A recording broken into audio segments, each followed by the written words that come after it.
Mark Vallo, aka Boston Maki, aka Maki. Well, at a young age, I was really fascinated for some reason with just drawing characters, comic books. Don't really know where it came from, really. And unfortunately went to high school, and that was a bit discouraging with an art teacher who kind of just didn't really care about the student's education.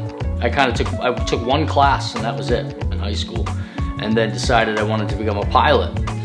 When I got to college, though, I quickly found out that aviation, it was nice, but it wasn't something I wanted to do as a career. I felt like I'd be like a glorified bus driver. It really didn't have enough magic in it for me. Like, I want something that there's a big unknown. So around that time, I happened to be taking some art classes again as part of my general requirements, and really fell back in love with painting. Had a couple really great professors who, nurtured kind of the questions about what art is. And then just made a big decision in myself one day where I decided, well, you might as well try, and if you're gonna try, you gotta put everything into it. Because if not, you're gonna have regrets. So kind of just stepped into it and fell in with some studio mates, some graffiti artists who I really learned a lot from. We had a studio for about 5 years together, and I was just experimenting, really. Just trying things out. Fell in love with spray paint. Sometime around that 5th year, the studio had some trouble. We had some floods and other things, and decided to seek out my own studio.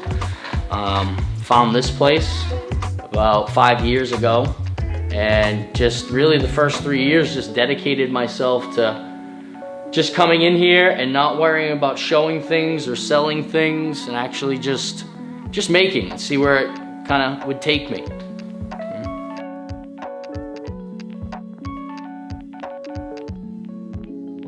So at first I was doing a lot of just learning stenciling, learning wheat paste.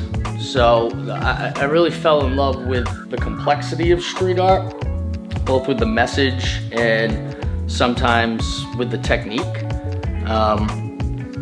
And I had always loved spray paint. So I began experimenting with drawing with ink on paper and pasting those elements up. And when I got to this studio, I really focused on the stencil. And at first I was kind of doing what everybody else does. I was just doing, you take an image, you throw it into Photoshop, you let Photoshop band out different colors, you cut those out, and you keep sandwiching your layers until you get something that looks like the image. But I quickly found out that in street art and doing things without permission, you don't have all the time in the world when you're in the street. So to match up layers upon layers to get the effect that I wanted to wasn't gonna cut it. So one day it just hit me, why can't I do this in one stencil? And I almost reversed the stenciling process. Photoshop to me is the auto-tune of the art world. So I don't want AI controlling how I paint.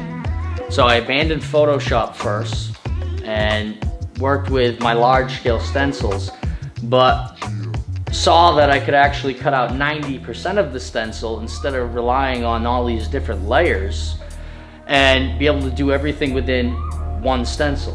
Now, part of that too was that I wanted to, I do a lot of portraiture, so the complexity of the skin tones is something that I also found was lacking with Photoshop, because people would break it down to maybe 3 colors, 4 colors, or something like that, and it isn't true to life.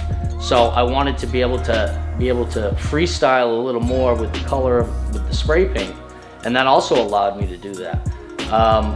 So from there, I started to just explore this one stencil style and doing it on dark surfaces. I found out from that it wasn't very durable. Maybe I would spend 20 hours cutting a stencil and only get one use out of it because I'm just simply cutting out of paper. And one day it hit me when I was in Home Depot, I could use window screen. And I decided to back my stencils with window screen, and there was another unexpected result from that, which is sort of a cross-hatching pattern that you'll see up close in my artwork.